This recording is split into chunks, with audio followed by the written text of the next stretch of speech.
하이닉스가 공장 부지 60만 제곱미터를 사들이는 내용의 투자 협약을 맺었습니다. 단일 공장 부지로는 충북 최대 면적입니다. 전국 시도교육청이 올해 2학기부터 시작되는 고교 무상교육의 정부 책임을 촉구하고 나섰습니다. 무상교육의 폭을 넓혀가는 과정에서 재원 확보 갈등도 더욱 첨예해지고 있습니다. 21대 국회의원 선거가 오늘로 꼭 1년 앞으로 다가왔습니다. 청주에서는 3명의 4선 의원 가운데 누가 최초로 5선 고지에 오를지가 관심사입니다. 도내 한 대학의 간호학과에서 선배들이 신입생들에게 회비와 단체 활동을 강요해 논란이 되고 있습니다. 다른 학과에서도 같은 피해가 있다는 글들이 잇따르고 있습니다. 여러분 안녕하십니까? CJB 8시 뉴스 시작합니다. SK하이닉스가 공장 부지 60만 제곱미터를 사들이는 내용의 투자 협약을 충청북도 그리고 청주시와 맺었습니다. 60만 제곱미터는 단일 공장 부지로는 충북에서 가장 큰 규모인데 협약식은 반도체 투자의 민감성 때문에 비공개로 진행됐습니다. 조상우 기자입니다.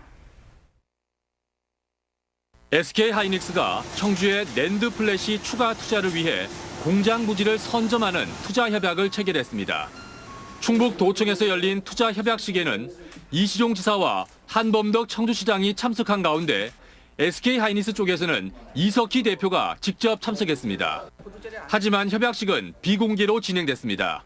반도체 투자가 민감한 기업 정보인데다 SK하이닉스의 투자 규모를 놓고 지역 내 논란이 벌어진 것을 의식한 것으로 보입니다.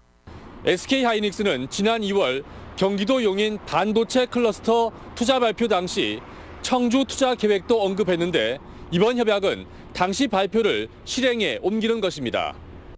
SK하이닉스가 사들이기로 한 땅은 청주 테크노폴리스 확장으로 조성될 산업용지 대부분으로 면적이 60만 제곱미터에 달합니다. 단일 공장 부지로 진천의 CJ제일제당과 보은의 우진프라임보다 큰 충북 최대 면적입니다. 지난해 10월 준공된 M15보다는 2.6배 넓은 것입니다. 하지만 청주 테크노폴리스 확장 사업은 현지 주민들의 반대와 문화재 발굴 등 풀어야 할 난관이 한둘이 아닙니다.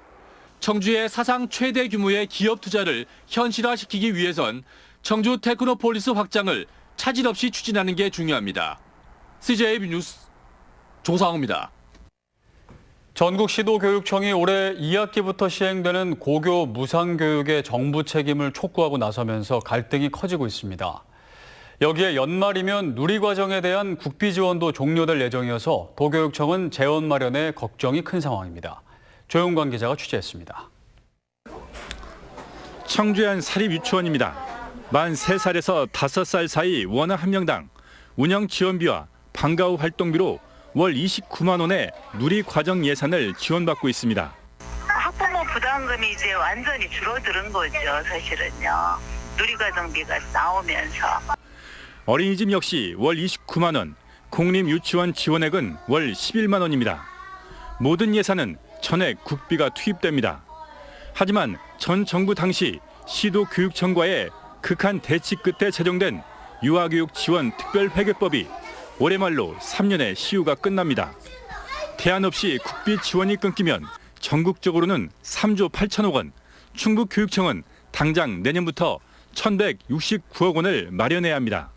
중앙정부에서 약속을 했고 지원을 했던 사업이기에 지방교육부에서 부담할 경우에는 그만큼 학생복지 예산이 줄어들어 사업의 안정성 확보를 위해서는 중앙정부에서 지속적 지원을 정부와 벌여야 할 예산전이 고교 무상교육에서 누리과정 예산으로 확전될 수도 있는 상황입니다.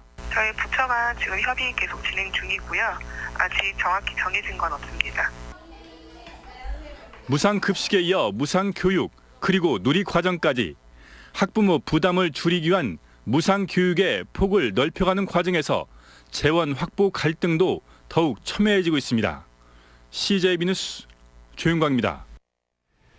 네, 21대 국회의원 선거가 오늘로 꼭 1년 앞으로 다가온 가운데 충북의 정치 중심 청주에서는 3명의 4선 의원 가운데 누가 최초로 5선 고지에 오를까가 관심사입니다. 당 안팎에 도전이 만만치 않을 것으로 보입니다. 구준혜 기자입니다. 장관과 원내대표를 지낸 청주 상당의 정우택 의원은 오선 저지를 선언한 정의당 김종대 의원과 현역 간 대결로 관심을 끌고 있습니다. 민주당에선 거물급인 김동연 전 경제부총리와 장선배 도의장, 정정순 전 충청북도 부지사 등의 출마가 거론됩니다. 그 정우택 의원 같은 경우 국정농단에 대한 책임론이 아마 거세게 불 거라고 생각이 됩니다. 아마 직접적인 책임은 아니더라도 간접적인 책임자라고 볼 수 있고. 서원구인 민주당 오재세 의원은 특유의 부지런함으로 우선 고지를 향해 바닥을 다지고 있습니다. 하지만 70대라는 나이와 중앙 무대에서의 미약한 존재감, 유권자들의 피로감이 약점으로 꼽힙니다. 세대 교체론 속에 당내 젊은 예비 후보들의 거센 도전에 직면할 것으로 보입니다. 텃밭인 청원에서 내리 사선을 거머쥔 민주당 변재일 의원 역시 바른미래당 김수민 의원과 현역 간 대결이 점쳐지고 있습니다.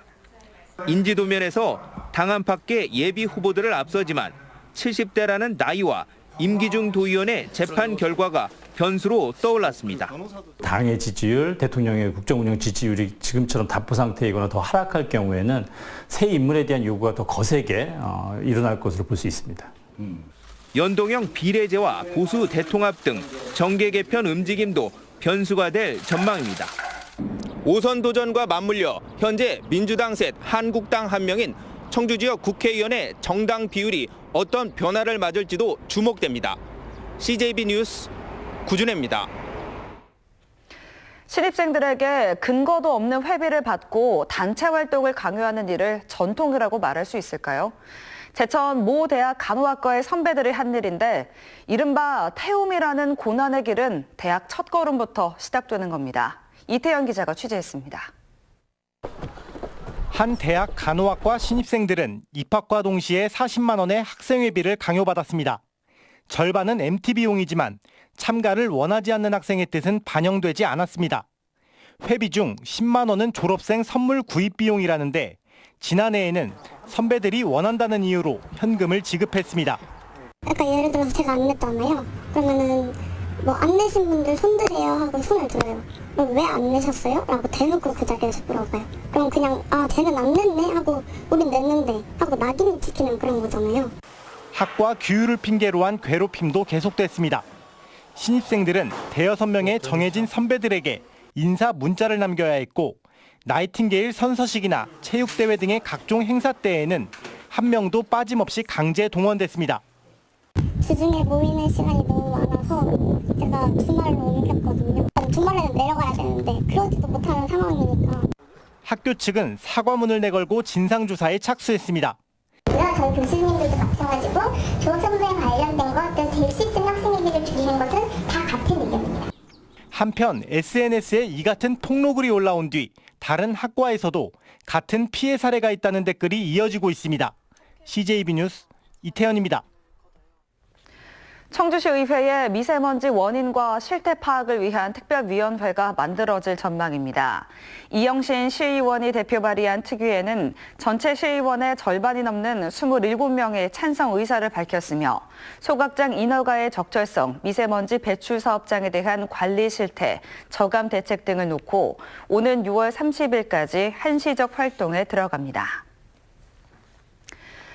암과의 전쟁이 시작된 지 반세기가 지났지만 그때나 지금이나 치료법은 크게 달라진 게 없다는 말은 현대의학의 한계를 꼬집는 표현일 텐데요. 이 같은 벽을 넘기 위한 통합의학센터가 충주 수안보에서 첫 삽을 떴습니다. 신규식 기자가 보도합니다.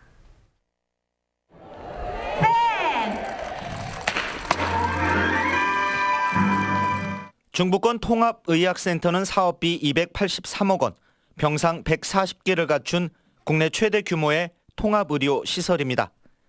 양 한방의 협진은 물론이고 금기시해온 대체의학에도 관심을 두고 있습니다. 새로운 질환이 많이 생기고 만성병도 많이 생기거든요. 이런 것들을 치료할 수 있는 곳이 전 세계에 한 군데 우리 충주밖에 없지 않을까 생각되면서 과학과 의학의 발전은 질병의 원인과 치료법을 찾는 데는 눈부신 성취를 이뤘지만 이 과정에서 환자는 상대적으로 소외되어 온 게 사실입니다. 이 같은 현대의학의 한계를 통합과 융합으로 넘어서겠다는 겁니다. 안시성 질환들을 극복할 수 있는 유일한 길은 서양약하고 한의학이 잘 접목된 제3의학을 창출함으로써만이 가능하다는 생각을 하고, 궁극적으로는 환자와 사람 중심의 의료 서비스를 현실에서 구현하는 것이 목표입니다.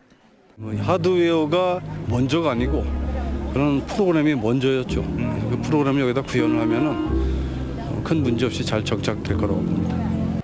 통합의학은 그래서 환자의 관점에서 질병을 이해하고 치료하는 현대의학의 새로운 실험이자 도전으로 보입니다. CJB 뉴스 신규식입니다.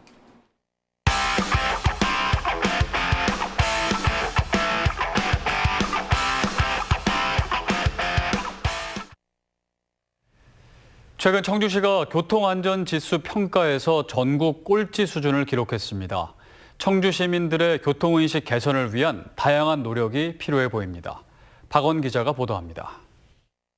지난 2017년 전국 인구 30만 명 이상 29개 도시 가운데 교통안전지수 최하위를 기록해 불명예를 아는 청주시. 같은 해 교통문화지수도 24위로 하위권에 머물렀습니다. 시민들의 교통안전에 대한 인식의 전환이 무엇보다 시급한 상황입니다. 교통안전시설 도로 개선 부분에 대해서는 정말 적극적으로 노력도 많이 하시고 투자도 많이 하시는데 이 교육 홍보 부분에 대해서는 조금 관심이 소홀한 게 아닌가 하는 좀 생각이 듭니다. 그래서 앞으로는 이런 부분에도 적극적인 관심과 투자가 필요하지 않나. 대부분의 자치단체가 신호등과 과속 단속 카메라 등 눈에 보이는 교통안전시설물에 대해서는 과감한 투자를 하고 있지만 교통문화 개선 같이 당장의 성과를 장담할 수 없는 분야의 예산 지원에는 인색한 편입니다. 최근에야 부산광역시가 해마다 2억 원을 투입해 교통안전 의식 개선에 발벗고 나섰고 충청북도와 청주시는 한 해 각각 3,900여만 원을 쓰는데 그치고 있습니다. 착한 운전이라든지 시민의식 안전띠 매기 이런 걸로 교통안전지수를 더 높이기 위해서 최대한도로 예산을 반영할 예정입니다. 시민의식 개선을 통한 안전한 교통문화를 정착시키기 위해서는 자치단체의 장기적인 안목이 필요한 시점입니다. CJB 뉴스 박원입니다.